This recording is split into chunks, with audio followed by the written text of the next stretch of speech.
Good morning, dear student. Today we will discuss the topic physiology of menstrual cycle. Okay. First है introduction.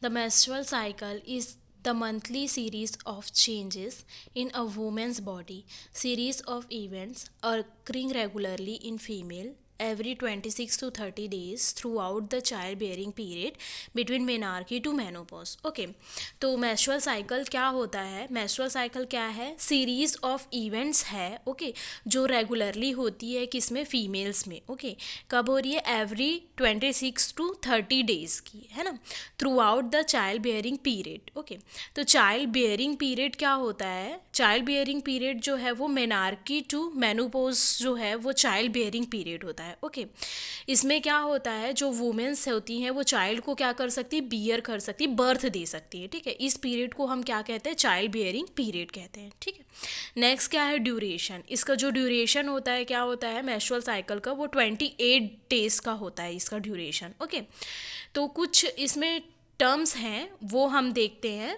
जैसे कि पहला है menarche okay menarche क्या होता है ठीक है the first occurrence of maturation at age of 12 to 13 years है ना तो इसका मतलब क्या होता है 12 टू 13 ईयर्स की जब एज में जो वो गर्ल्स होती हैं उसमें क्या है जो first start of menstrual cycle जो है फर्स्ट जब स्टार्ट होता है उस एज में मेंस्ट्रुअल साइकिल उस पीरियड को हम क्या कहते हैं मेनार्की कहते हैं ओके देन नेक्स्ट है मेनोपॉज पॉज मतलब ही समझ में आता है रुक जाना है ना तो इसमें क्या होता है permanent cessation of menstrual cycle at age of 45 to 50 years okay 45 से 50 साल की एज में क्या हो जाना परमानेंट बंद हो जाना मेंस्ट्रुअल साइकिल का उसको हम क्या कहते हैं मेनोपॉज कहते हैं ठीक नेक्स्ट है आपका ओव्यूलेशन ठीक है ओव्यूलेशन मतलब क्या होता है ovulation is the release of mature egg from one of ovaries at 14 days every month okay ovulation क्या होता है ओवुलेशन मतलब कि क्या हो रहा है जो आपकी ओवरी है ना जो ओवरीज हैं उससे क्या हो रहा है मैच्योर एग जो रिलीज हो रहा है ठीक है उसको हम क्या कहते हैं ओवुलेशन कहते हैं और ये जो ओवुलेशन है वो कब हो रहा है 14th डे एवरी मंथ हमारा जो मेंस्ट्रुअल साइकिल का जो पीरियड है वो आपका क्या है फर्स्ट टू 28 डेज का है ना तो उसके 14 डेज में जब क्या होता है मैच्योर एग जो होता है वो रिलीज होता है फ्रॉम द ओवरी से उसको हम क्या कहते हैं ओवुलेशन कहते हैं ठीक है ओवरीज क्या क्या करती हैं रिलीज ऑफ ओवम ठीक है पहला इनका वर्क फंक्शन क्या है ये क्या करती एग को रिलीज़ करती हैं दूसरा इसका फंक्शन क्या होता है रिलीज़ एस्ट्रोजन एंड प्रोजेस्टेरॉन ये दो हार्मोन्स जो होते हैं उनको भी क्या करती हैं रिलीज़ करती हैं ठीक है नेक्स्ट हम देखेंगे हार्मोन्स कौन कौन से हार्मोन्स इसमें वर्क करते हैं मेंस्ट्रुअल साइकिल्स में ठीक है पहला होता है हाइपोथैलेमस ठीक एंड क्या है पिट्यूटरी ग्लैंड ठीक है तो जो हाइपोथैलेमस एंड पिट्यूटरी ग्लैंड है वो क्या करती कंट्रोल करती मेंस्ट्रुअल साइकिल्स को ठीक है जो हाइपोथैलेमस क्या करता है ट्रिगर करता है किसको पिट्यूटरी ग्लैंड को टू मेक अ हार्मोन्स है ना वो उसको ट्रिगर करता है देन पिट्यूटरी ग्लैंड जो है वो ओवरीज को ट्रिगर करती हैं कि वो क्या करे एस्ट्रोजन एंड प्रोजेस्टेरॉन को रिलीज़ करें ठीक है ये जो हार्मोन्स होती हैं क्या करती है make the lining of the uterus thicker है ना to prepare the body for the pregnancy है ना ये क्या करती हैं जो आपकी यूट्रस की जो लाइनिंग होती है एंडोमेट्रियम लाइनिंग होती है उसको क्या करती हैं आपका प्रिपेयर करती है ना उसको बनाती हैं ठीक है तो पहला क्या है आपका हाइपोथैलेमस ठीक है हाइपोथैलेमस में क्या होता है हाइपोथैलेमस रिलीज करता है किसको गोनाडोट्रोफिन हार्मोन को ठीक है ये जो गोनाडोट्रोफिन हार्मोन जो होती है वो क्या करती है एंटीरियर पिट्यूटरी जो ग्लैंड है उसको क्या करती है ट्रिगर करती है ठीक है तो ये जो एंटीरियर पिट्यूटरी जो ग्लैंड है वो क्या करती है दो हार्मोन्स जो होती हैं उनको क्या करती है रिलीज करती हैं पहला क्या है FSH और दूसरा है LH ओके FSH मतलब कि क्या होता है आपका फॉलिक्यूलर स्टिमुलेटिंग हार्मोन है ना और LH मतलब होता है आपका ल्यूटिनाइजिंग हार्मोन ठीक है तो जो FSH और LH जो होती हैं वो क्या करती हैं फिर आपके जो ओवरी है हमारा जो ओवरी है उस पर एक्ट करती हैं ठीक है तो जो FSH है वो क्या करती है ओवरी पर जब एक्ट करती हैं ठीक है तो ओवरी में क्या होते हैं फॉलिकल्स होती हैं ओवेरियन फॉलिकल्स होती हैं है ना तो ओवेरियन फॉलिकल्स क्या करती हैं ओवेरियन फॉलिकल्स, जो फॉलिकल्स है उसका क्या मतलब होता है, फॉलिकल्स का मतलब होता है एग, है ना। तो ओवरी जो होती हैं वो क्या करती है, ओवेरियन फॉलिकल्स जो होती हैं वो ओवरी से रिलीज होती हैं, ठीक है। फिर ये क्या करती है, एस्ट्रोजन रिलीज करती हैं, ठीक है। ये एस्ट्रोजन क्या है, ये फीमेल हार्मोन्स है ना, जो क्या करता है फीमेल के सेक्सुअल कैरेक्टरिस्टिक्स को प्रमोट करता है एंड फर्दर एफएसएच को रिलीज करता है, स्टिमुलेट करता है, ठीक है। जिससे क्या होता है, जो ओवेरियन फॉलिकल्स हैं वो मैच्योर होती हैं, ठीक है। ये जो एफएसएच है वो क्या करता है, हेल्प करता है किसको, आपके ओवेरियन फॉलिकल्स है जो एग है उसको क्या करना है, मैच्योरेशन, मैच्योर होने में क्या करता है, हेल्प करता है, ठीक है। उसी तरीके से जो एलएच है, ल्यूटिनाइजिंग जो हार्मोन है, वो भी क्या करती है, ओवरी पे एक्ट करती हैं, ठीक है। ओवरी पे एक्ट करती हैं। उसके बाद क्या होता है, जो कॉर्पस ल्यूटियम है, ठीक है, वो क्या करता है, कॉर्पस ल्यूटियम जो है होता है उसको क्या करता है, मैच्योर करता है, ठीक है। जो कॉर्पस ल्यूटियम फिर नेक्स्ट क्या करता है, आपका प्रोजेस्टेरॉन जो हार्मोन है उसको क्या करता है, वो रिलीज करता है। ये जो प्रोजेस्टेरॉन हार्मोन जो होता है वो क्या करता है, आपकी प्रेगनेंसी पे, प्रेगनेंसी कंटिन्यू करने पे जो प्रोजेस्टेरॉन हार्मोन्स है और कॉर्पस ल्यूटियम जो है वो क्या करता है, प्रेगनेंसी को सपोर्ट करता है, ओके। नेक्स्ट हम लोग देखेंगे फेसेस ऑफ मेंस्ट्रुअल साइकिल, है ना। तो हम लोग देखेंगे यूट्रस और ओवरी में कौन कौन से फेसेस आते हैं ड्यूरिंग अ मेंस्ट्रुअल साइकिल, ठीक है। पहला है यूट्रस। यूट्रस में कौन कौन से फेसेस आ रहे हैं, यूट्रस में 3 फेसेस आते हैं। पहला होता है मेंस्ट्रुअल फेज जो कि 4 to 5 डेज का होता है। सेकेंड आता है आपका प्रोलिफरेटिव फेज जो कि 10 to 12 डेज का होता है, एंड सिक्रीटरी फेज जो 15 to 28 डेज का होता है। और उसी तरीके से ओवरीज में 2 फेसेस आते हैं, फॉलिक्यूलर फेज एंड आपका ल्यूटियल फेज, है ना। तो पहला हम लोग देखेंगे यूट्रस। यूट्रस में पहला आपका क्या है, मेंस्ट्रुअल फेज जो कि क्या है 4 to 5 डेज का है, ठीक है। तो ये जो यूट्रस होती है उसमें क्या होती है, हमारी इनर मोस्ट लेयर होती है एंडोमेट्रियम लेयर, ठीक है। तो ड्यूरिंग अ मेंस्ट्रुअल फेज क्या होता है, जो एंडोमेट्रियम लेयर होती है वो शेड होना स्टार्ट होती है, वो टूटना स्टार्ट होती हैं और वो क्या होती है, वेजाइना के थ्रू आउट होती हैं।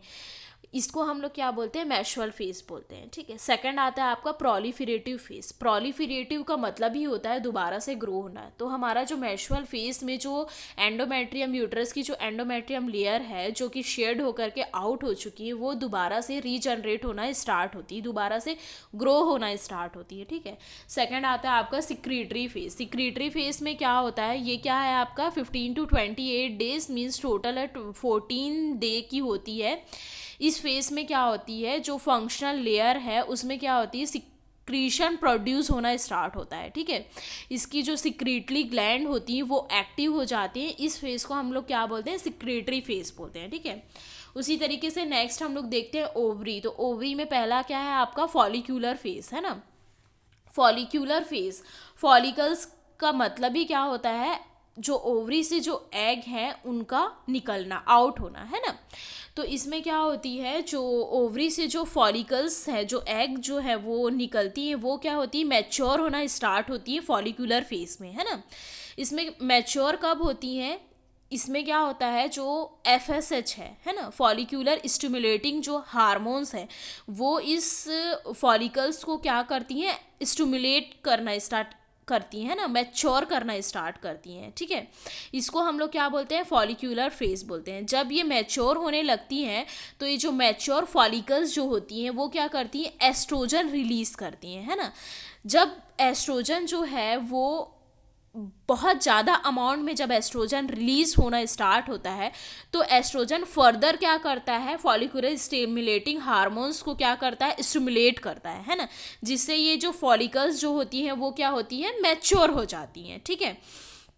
तो इस फेज को हम लोग क्या बोलेंगे, फॉलिकुलर फेज, जिसमें क्या होता है, जो आपका फॉलिकल्स है, जो एग जो है वो क्या होता है, मैच्योर होता है, ठीक है। और क्यों मैच्योर हो रहा है, क्योंकि क्या हो रहा है, इसमें फॉलिकुलर स्टिमुलेटिंग जो हार्मोन्स हैं वो क्या करती हैं, इसको मैच्योर करती हैं, वो स्टिमुलेट करती हैं और एग को क्या है, मैच्योर करती हैं ना, मैच्योर करने में रिस्पॉन्सिबल होती हैं। सेकंड आपका क्या होता है, ओव्यूलेशन फेज, है ना। तो ये जो ओव्यूलेशन फेज है, जैसे 14th डे जो आपका 14 यहाँ पे लिखा हुआ है, ये जो लाइनिंग है ये आपके ओव्यूलेशन को रिप्रेजेंट कर रही है ना। तो ओव्यूलेशन फेज जो होता है उसमें क्या होती है, ये जो मैच्योर जो आपके फॉलिकल्स हैं वो क्या होती हैं, ग्राफियन फॉलिकल्स जो होती हैं वो क्या होती हैं, रप्चर्ड हो जाती है ना, और इससे जो ओवम जो एग है वो क्या होता है, रिलीज हो जाता है। तो इसको हम लोग क्या बोलते हैं, ओव्यूलेशन फेज बोलते हैं, ठीक है। सेकंड आता है आपका ल्यूटियल फेज। ल्यूटियल फेज भी क्या होता है, 14th डे का होता है ना, 15 to 28 डेज का। जैसे सिक्रीटरी फेज चलता है वैसे ही आपका ल्यूटियल फेज भी चलता है ओवरी में। तो इसमें क्या होता है, आपका ल्यूटियल फेस में क्या होता है, इस फेस में जो ग्राफियन फॉलिकल्स जो होती हैं, जो क्या है आपका रप्चर्ड हो चुकी हैं, वो आगे चल के क्या करती, इस फेस में कॉर्पस ल्यूटियम में मैच्योर होती है ना। तो इसमें क्या होता है कि जो ल्यूटिनाइजिंग हार्मोन्स है वो क्या होती हैं, कॉर्पस ल्यूटियम को मैच्योर करने में हेल्प करती है ना। ये जो ग्राफियन फॉलिकल्स हैं यही आगे चल के क्या करती हैं, कॉर्पस ल्यूटियम बनाती हैं, ठीक है।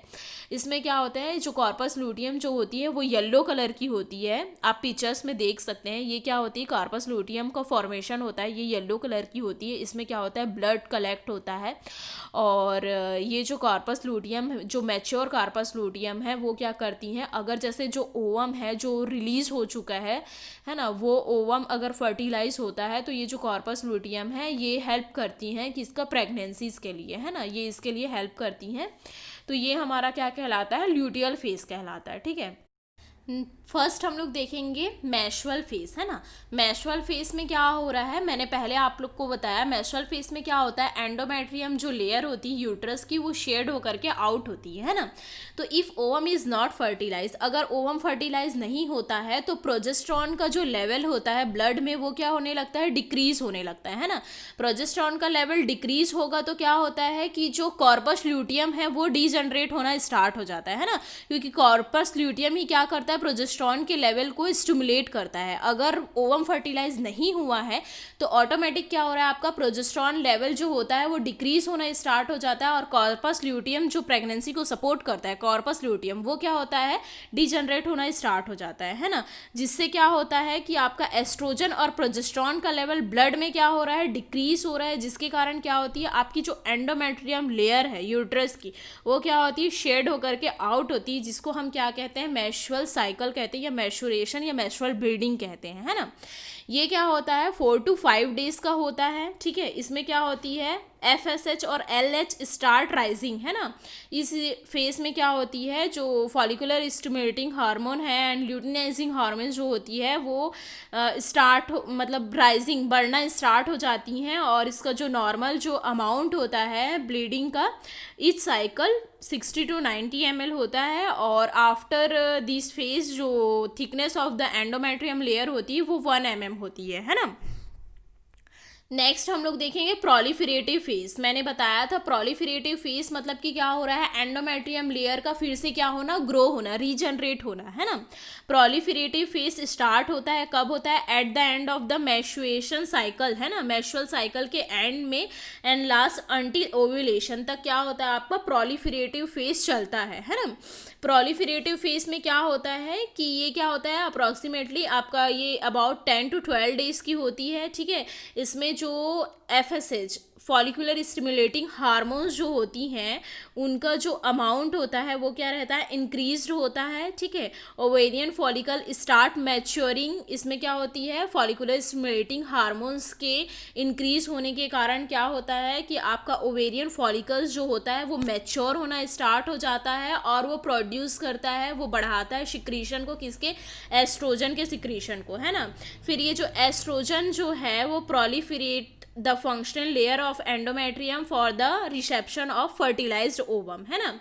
तो ये एंडोमेट्रियम फिर क्या करता है, जो आपका एस्ट्रोजन क्या करता है, एंडोमेट्रियम जो लेयर होती है उसको क्या करता है, रीजनरेट करना स्टार्ट करता है ना। जब क्या होती है, एंडोमेट्रियम लेयर रीजनरेट क्यों हो रही है, क्योंकि क्या करती है, वो रीजनरेट होती है for the reception of fertilized ovum, है ना। एंडोमेट्रियम की जो थिकनेस होती है वो क्या होती है, 2 to 3 mm होती है, और एंडोमेट्रियम जो होती है इस फेस में जो एंडोमेट्रियम होती है वो वेरी वॉस्कुलर एंड स्पंजी होती है, and rich in a mucus secreting gland, है ना। बहुत सारे उसमें म्यूकस सिक्रीटिंग ग्लैंड्स होती हैं, ठीक है। Estrogen promote LH surge causing ovulation at 14 days, है ना। इसमें क्या होता है, प्रोलिफरेटिव फेज क्या है आपका, ये क्या हो रहा है 10 to 12 डेज का है ना। प्रोलिफरेटिव फेज कब तक होता है, लास्ट अंटिल ओव्यूलेशन तक, है ना। तो ओव्यूलेशन क्यों होता है, क्योंकि क्या होता है एस्ट्रोजन का लेवल बहुत ज़्यादा हाई हो जाता है, तो वो क्या करता है प्रमोट करता है एलएच को, है ना, ल्यूटिनाइजिंग हार्मोन्स को, जिससे क्या होता है ल्यूटिनाइजिंग हार्मोन्स भी इस स्टेज में 14 डे में क्या होता है बहुत ज़्यादा ल्यूटिनाइजिंग हार्मोन होती है, तो ये क्या करती है प्रमोट करती है किसको, ओव्यूलेशन को, जिससे क्या होता है जो ओवम है ना, जो फर्टिलाइज्ड ओवम है वो क्या होता है आउट होता है 14 डेज में ओव्यूलेशन में, है ना। सेकंड हमारा क्या देखेंगे हम, सिक्रीटरी फेज। तो आफ्टर ओव्यूलेशन, ओव्यूलेशन में क्या था एलएच जो था वो क्या था बहुत हाई था, है ना।